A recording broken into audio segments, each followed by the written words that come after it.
Hello everyone, my name is David. Today we are going to take a look at another horrible case with you. In the city of Hubballi, in the Indian state of Karnataka, there is a college named BVB.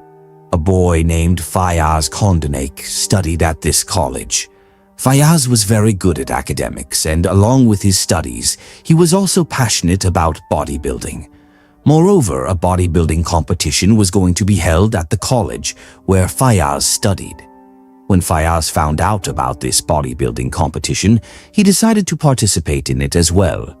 The competition was going to take place in the college auditorium, and many students from the college along with several others were expected to attend. On the day of the competition, a student named Neha Hiramath from the same college had also come to watch the event. Neha and Fayaz were classmates. Neha was very happy to see Fayaz in the bodybuilding competition, and while Fayaz was performing, she was very impressed by him. After the competition ended, Neha met Fayaz. She talked to him about the bodybuilding competition and complimented him. After talking for a while, Neha exchanged phone numbers with Fayaz. Once Neha and Fayaz exchanged numbers, they started talking regularly on the phone.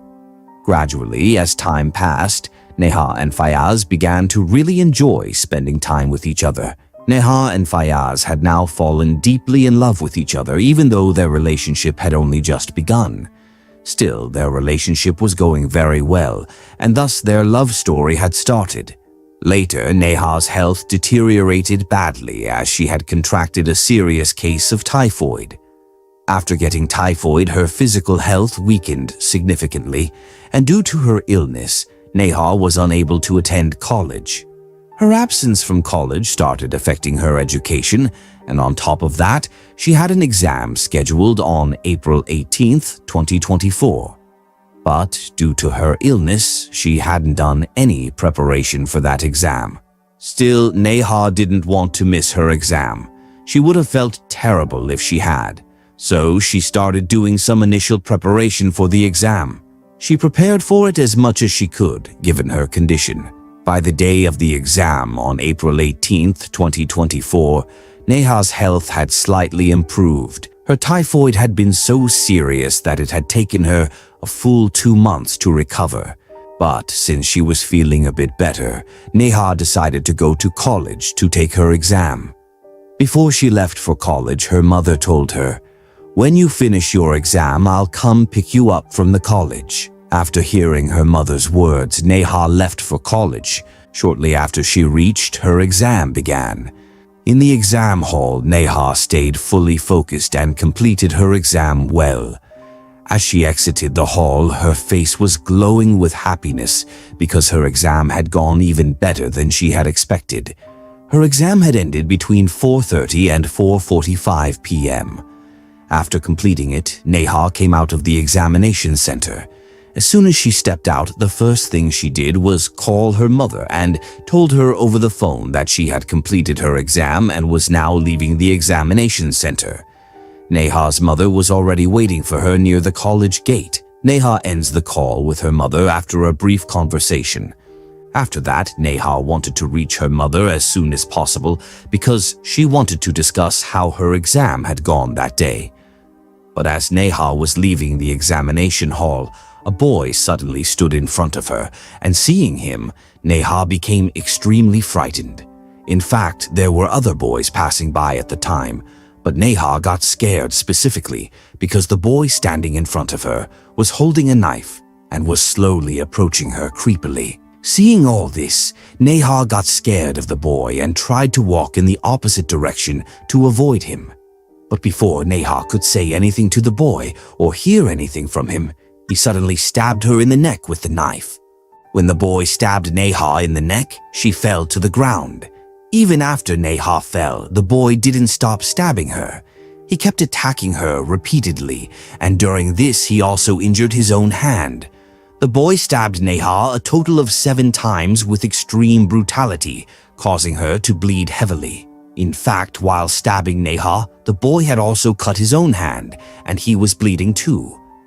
As the boy was attacking Neha, the students nearby were horrified by the scene. They began screaming loudly in fear. Witnessing everything, the students couldn't understand what was happening because the boy started stabbing Neha so suddenly and rapidly. After that, the boy tried to flee the scene, and many students from the college ran after him to catch him. Eventually, the students were able to catch the boy who had attacked Neha.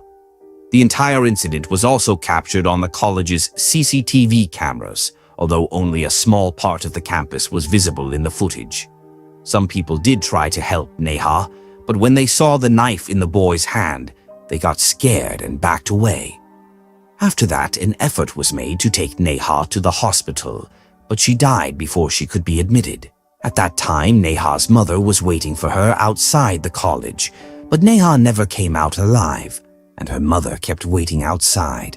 However, the college students had already caught the boy who had brutally attacked Neha. By then, the police had also arrived, and since the students had already caught Neha's killer, the police's job became somewhat easier.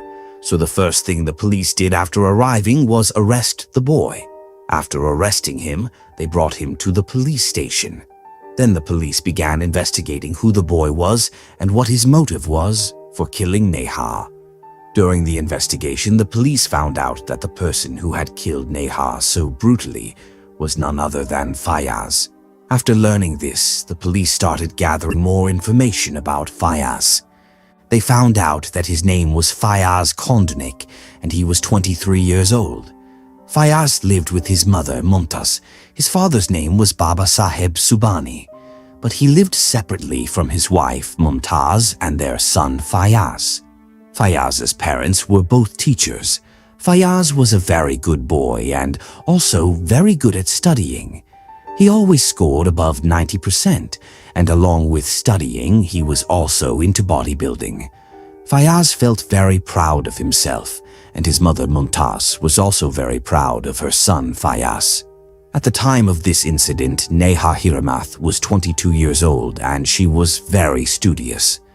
Neha would go straight from home to college and return straight home afterward. Neha's father's name was Niranjan Hiramath, and he was a corporator in the Congress Party in Karnataka and also a member of the Hubballi Dharwad Municipal Corporation. Neha's father, Niranjan, loved her deeply and always wanted his daughter to stay happy and progress in life. Neha's family was also very good and they all loved each other dearly. But after everything that happened, news of the incident was being broadcast on television on the evening of April 18, 2024, and Fayaz's photo was also being shown on the news channel.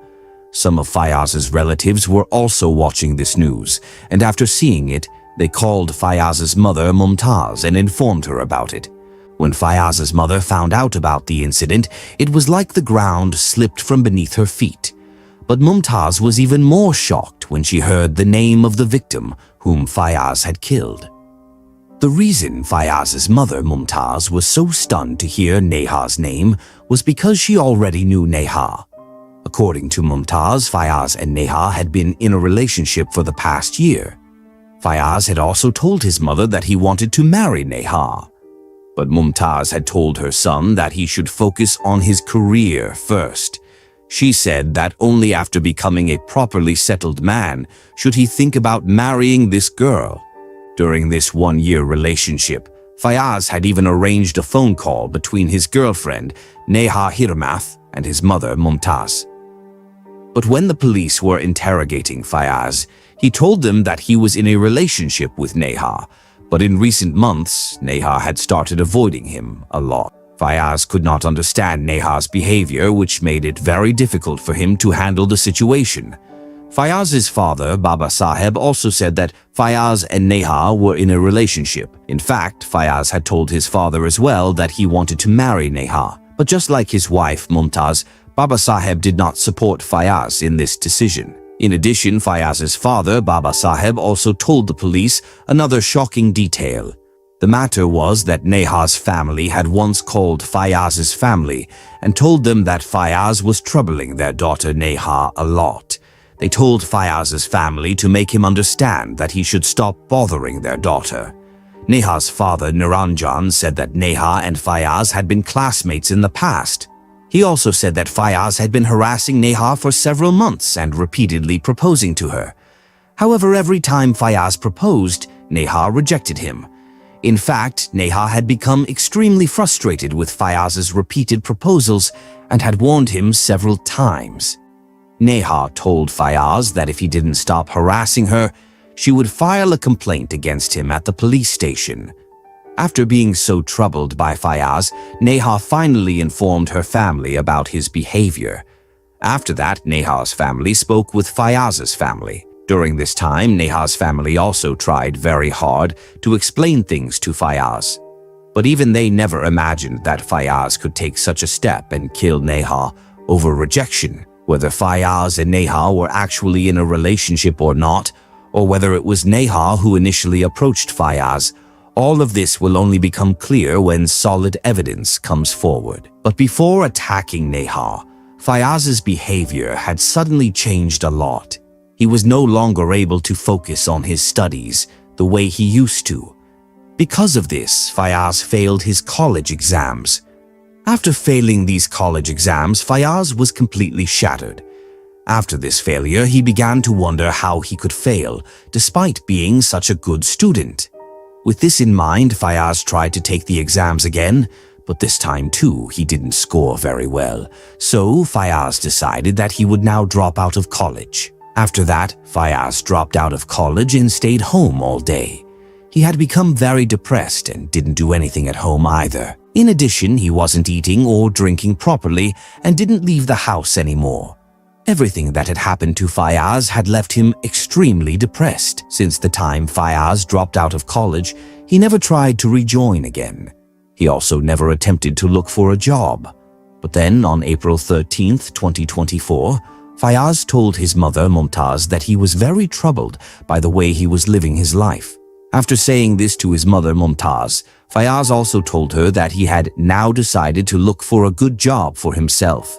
Then Fayaz told his mother, Mumtaz, that he was tired of staying at home and was now leaving to find a job. After saying this, Fayaz left his home.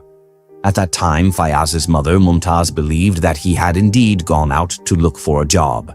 But on the evening of April 18th, 2024, when some relatives informed Mumtaz that her son Fayaz's picture was being shown on the news, she was shocked. That was the moment when Fayaz's mother, Mumtaz, learned about the incident and about the girl Neha, and she was deeply shocked. Fayaz's mother, Mumtaz, had never imagined that her son could ever do something like that. However, Fayaz's mother, Mumtaz, always wanted her son to become an IAS officer. Everything in Fayaz's life had been going well. He studied hard, had a good college life, and also excelled in bodybuilding, participating in competitions. Fayaz's mother, Mumtaz, loved him very much. In fact, after the incident, when students from the college caught Fayaz, they and others beat him up publicly.